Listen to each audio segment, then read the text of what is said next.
Здравствуйте! Вы смотрите передачу «Авторивьера». Сегодня в нашей программе материал об организации дорожного движения в городе Сухум. Поскольку здесь наиболее оживленное движение в республике, мы периодически возвращаемся к этой теме. А начнем мы все же с того, что на дворе у нас зима, и каждому водителю следует учитывать изменения дорожных условий.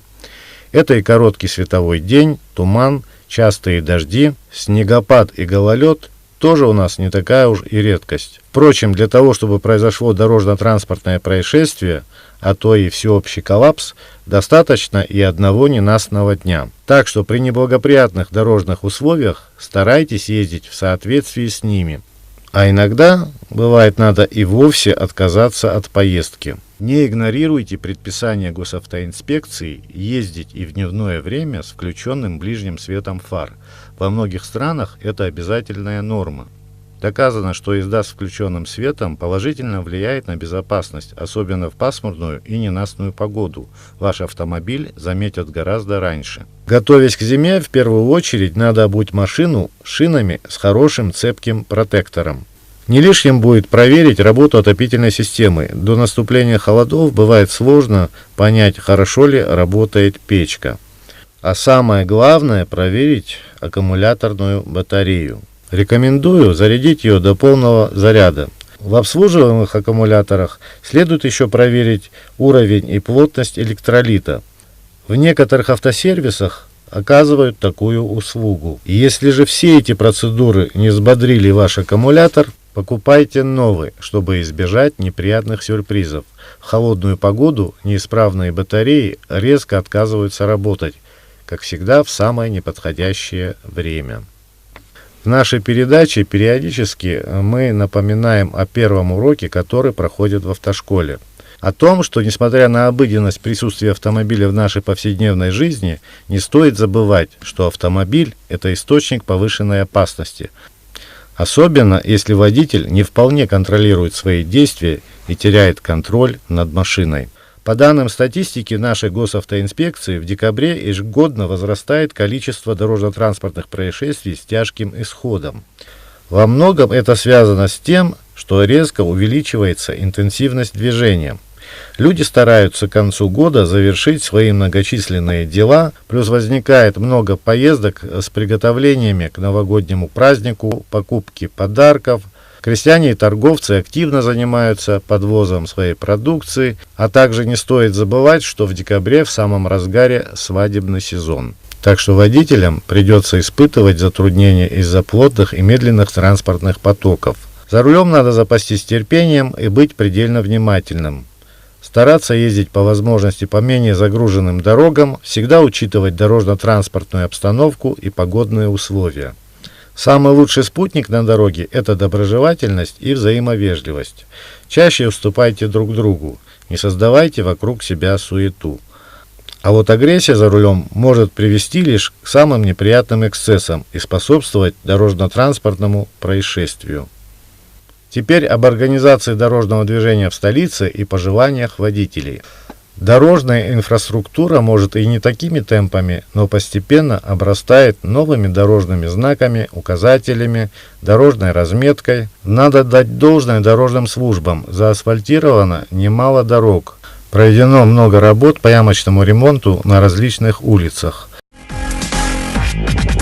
В первую очередь наибольшее внимание в наших передачах мы уделяем основным магистралям, которые проходят через весь город. На них выезжает так или иначе каждый водитель.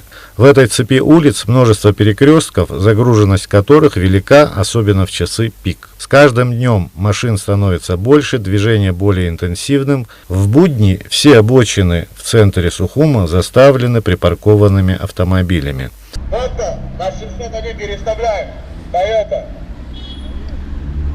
С каждым годом ситуация лишь будет усугубляться. Поэтому городским властям и госавтоинспекции необходимо уделять особое внимание вопросам безопасности, организации дорожного движения, ее оптимизации для увеличения пропускной способности и решать надвигающуюся проблему с парковочными местами, особенно в центральной части Сухума. Конечно же, дорожная инфраструктура требует немалых средств. но иного пути просто не существует. А теперь обратим внимание на конкретные реалии. После того, как заасфальтировали улицу имама Шамиля, увеличились транспортные потоки, проходящие под этим железнодорожным мостом. Эта короткая дорога соединяет между собой нынешнюю улицу Дзидзария с улицами Бегуа, Титова и имама Шамиля. Проезд под мостом и перекресток на выезде из него уже не могут оставаться в таком состоянии. На этом перекрестке сложно стало разъезжаться, необходимо это отрегулировать дорожными знаками.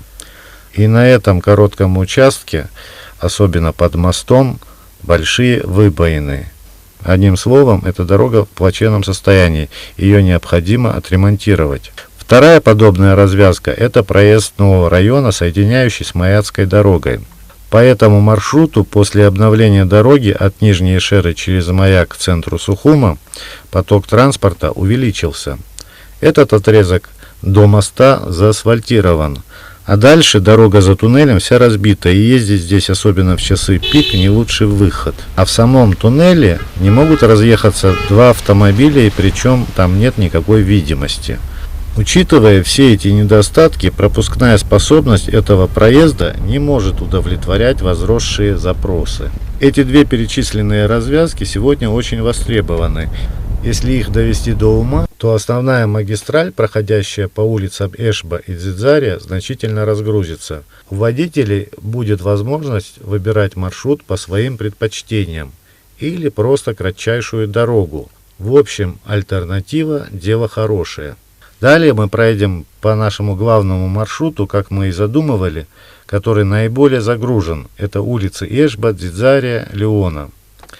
1,5 года назад этот маршрут подробно изучался, анализировался руководством автоинспекции. Тогда руководством ГАИ были озвучены планы по улучшению дорожной инфраструктуры на этих улицах.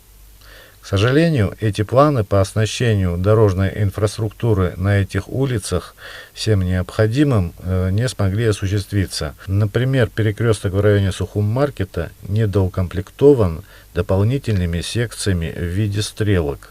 В утренние и вечерние часы здесь часто происходят заторы, да и в остальное время транспортный поток здесь всегда плотный.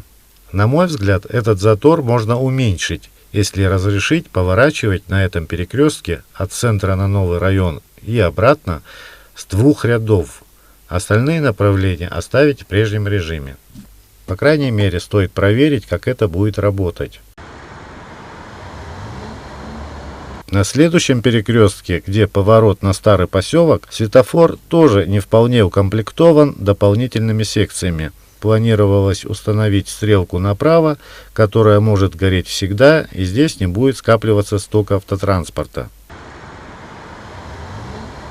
А на светофоре у медицинского колледжа большое неудобство с выездом и заездом по этой стрелке. Все это из-за этой разбитой дороги. Водители стараются выбрать наиболее приемлемый участок дороги в этом месте. И не всегда здесь получается разъехаться, потому как это часто оказывается полосой встречного движения, и встречному транспорту некуда проехать.